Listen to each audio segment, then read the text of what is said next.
He is having a severe neck pain and his eyes bulging.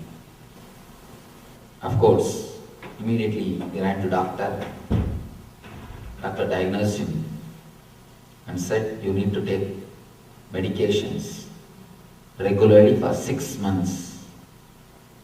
Only that can help you. The problem is the side effect of this medicine, side effect of that medication will be you will lose all your hair. Of course, no other way, the pain was too much. The guy continued with the medicines. The side effect, losing all the hair has happened, but the main effect has not happened. The pain continued and problem continued. Problem continued. Next, he ran to the other doctor for second opinion. He also quickly diagnosed him and said, I think there is a problem in your whole nervous system. Your left hand needs to be amputated. Only that is going to help. The guy has no other way. He allowed the left hand to be removed. After the surgery, again within 3 months the problem came back. He started feeling the same neck pain and eyes bulging. He ran to the third doctor. The third doctor is a little honest man. He said, one thing I am sure, we are not able to diagnose. Next thing, you may be alive only 1 month more. That's all. He gave the date and sent him back. Sent him back. When he was given date, really the guy felt depressed, but no other way. He has to put up.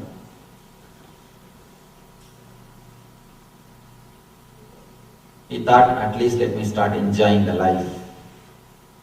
So he decided to have new house. First thing which he did, take all possible loans and new house, new car, new furnitures. He went to the tailor shop to get new clothes. He was ordering the tailor to make 15-inch high neck collar suit for him. Tailor said, no, for your size, you need 18. This guy said, what are you talking? For last 6 months I am wearing only 15. That suits my figure. That looks very style. Tailor asked, do you know what will happen instead of 18 if you wear 15? This guy said, what will happen? Early morning you will have severe neck pain and your eyes will bulge. The whole problem is nothing but this 3-inch. But the guy did not look into the source of the problem. He went around searching for the solution from doctor to doctor, from doctor to doctor. We also do the same mistake. Instead of looking into the body and layers of the body from where problems originate, we go around continuously looking for the solution from outer world. Whether it is a physical problem or mental problem or spiritual problem, all the three things originates only from this 6 feet figure which you are having. The closest figure or closest form with which you are living. All the three originates only from this space. But when it comes to the solution, you search everywhere else except in this space. That is why we continue to search. The search itself becomes lifestyle without finding the solution.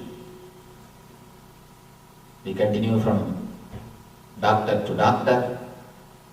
In India, astrologer to astrologer and temple to temple. Everywhere they search where they can get solution. What is the way of parigara?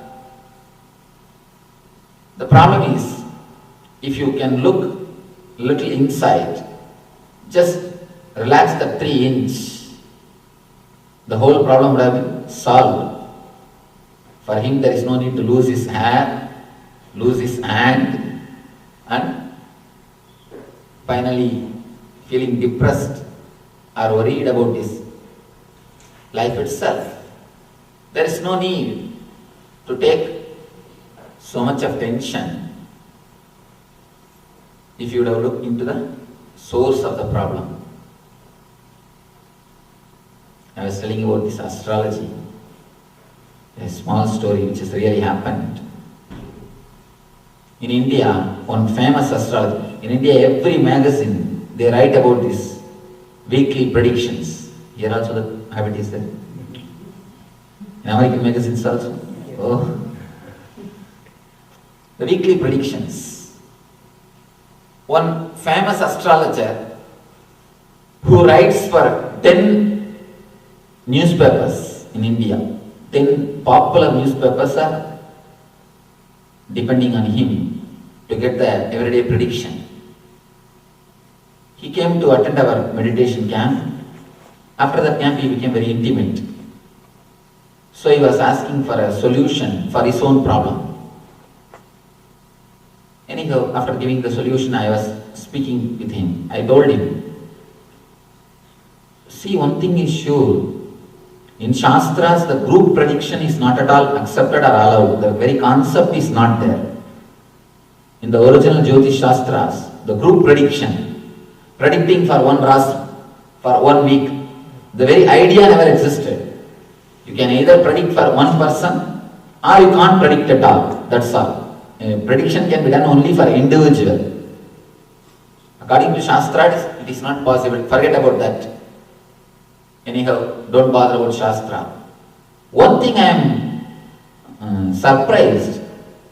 To write for one rasi, you need to write 20 lines. And 12 into 20, 240 it goes. And 240 into 10, 2400 lines. How are you able to manage every day? How are you able to write 2400 lines every day? That is what is shocking me. How it is possible? He said, no, Swamiji, we have 10 set. 10 set of predictions. Today if it appears in Kumbha Rasi, tomorrow in some magazine it will appear in Midhuna Rasi. And day after tomorrow it will appear in Magara Rasi. Then day after tomorrow it will appear in Kanya Rasi. We just reshuffle the whole sets. We have 10 set. With the 10 set we reshuffle. I said, people don't find out. He said, no Swamiji. Nobody is going to purchase all the 10 papers. And nobody is going to read all the 12 rasis. Everybody reads only theirs. So, we are never caught. This is the business secret. And we people today morning, first work, there are a lot of people in India. First work they do is, they open that Rasi Pala, they call it. First thing they do is seeing it. We run from place to place, searching for solution, which never happens, because we are not looking into the root. We are not looking into the origin. Today, the only one thing which we are going to do is look into the root, look into the origin, look into the space from which whatever we call as a disease, whether it is physical, mental or spiritual, how they originate. Let us look into the root.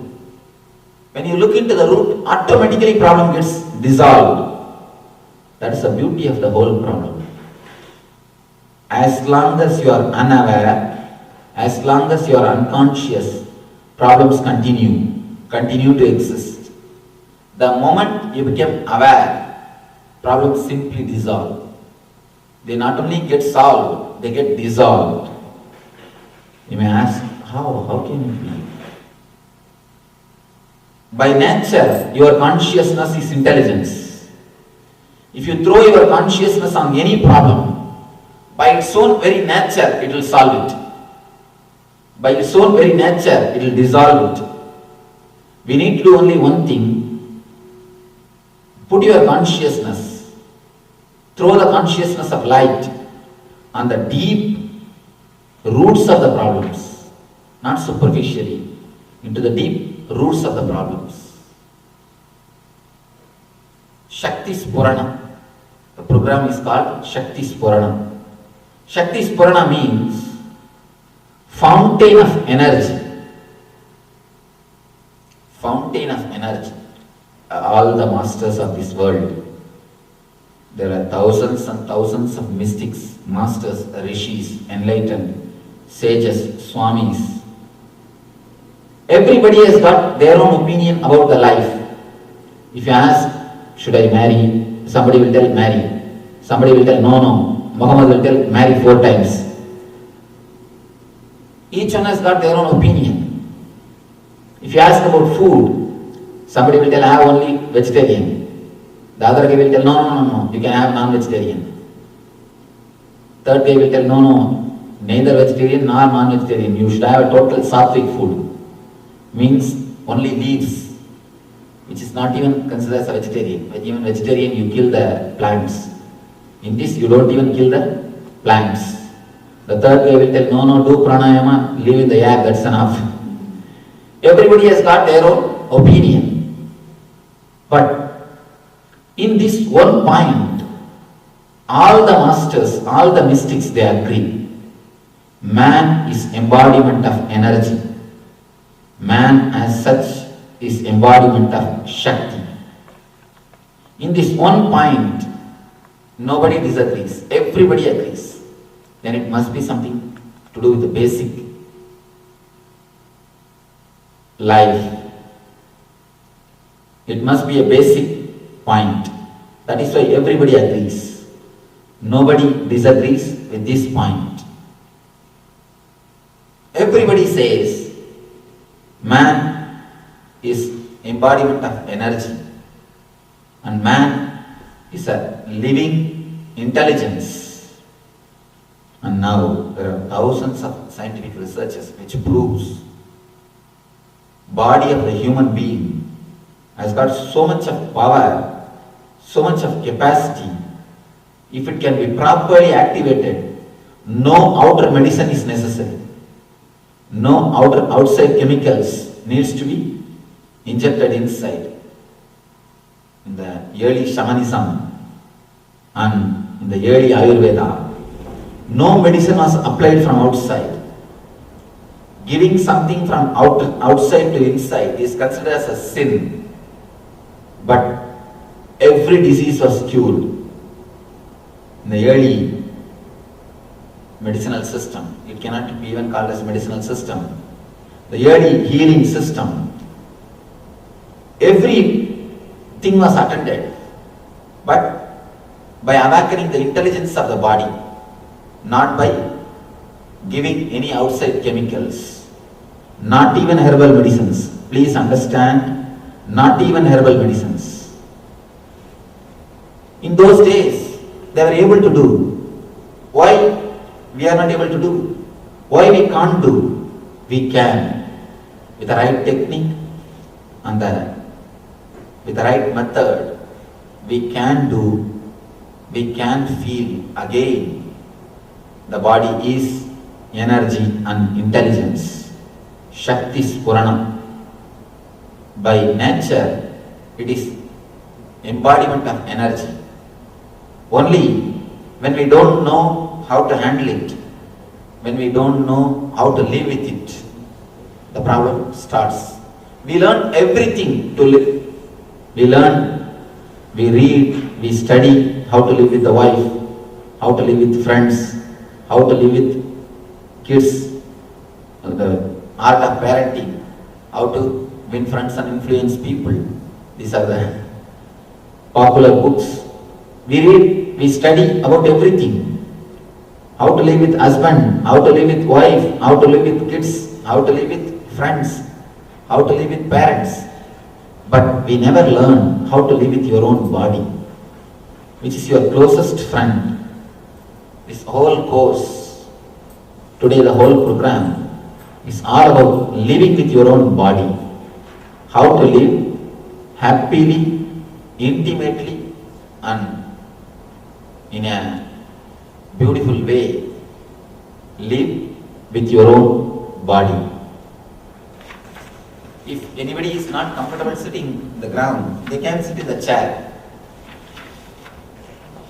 It's not that they should sit only in the ground, they can sit in the chair. The most fortunate group, because the smallest group ever on this planet Earth attended my Shakti Spurna program. You see, whatever we may say, when the number is small, the attention is more, and intimacy is more. You can have a qualitative time. In India, sometimes 20,000 attend. Even one day, one long day course, we give them free food, and the course, not only course is free, food is also free. We made big arrangement to conduct the meditation camps, to do these programs, where 28,000 attend. The problem is, I can give only instruction. I cannot even get down from my seat and go around to see whether they are doing it properly or not. Nothing can be done. Volunteers will be standing there, controlling the crowd. Only they can control that they don't make noise. But we can't do anything about whether they are meditating or not. Nothing can be done. But here, it's not like that. It's only a small group. I can come round or guide or any. It's more intimate. That's what I request you to use the time as much as possible. And anywhere, any question, you can stop me and ask the question. You don't have to think, oh, after the discourse I will ask, then you will forget. Please don't think and postpone. Oh, no, after the discourse I will ask him. No, never think that. Ask the moment you feel the question. The moment you think something needs to be asked, you can ask. And moreover, you don't need to feel shy. You don't need to feel embarrassed. People always think, if I ask questions, I may look like a fool. If you ask, you may look like a fool. If you don't, you will be a fool. So, looking like a fool is much better than being a fool. So, if you ask, at least you will be cleared. It will be answered. You can go ahead. If you don't, then even when you meditate, only those doubts will come up. See, the doubts are called energy clots. Just like a blood clot. For example, if you have a blood clot in the thigh, blood cannot flow through that. Not only blood cannot flow, and a certain amount of blood is wasted as a blockage. The blood which is used for clotting, that blood is waste. Same way, if there is a doubt in your being, not only your energy cannot flow, your mind cannot flow properly, and the doubt is also energy, understand? The black, the energy is doubt. The energy which is black, the doubt will be wasted. There is no need to black the energy unnecessarily. Clearing the doubts is an intellectual healing. That is why people feel so relieved when their questions are answered. If your head is filled with questions, you feel you are continuously being nagged. Your intellect is nothing but your wife or husband. God has given you 24 hours. So whenever you are filled with too much of questions, you will feel a deep nagging sensation. You are being nagged. If your questions are answered, you feel such a deep relief from your being. You feel as if the load has been unloaded. You are in some other space, some other zone. So it's a beautiful chance You can ask any questions which you want. Never think it will be absurd. Never think I look like a fool.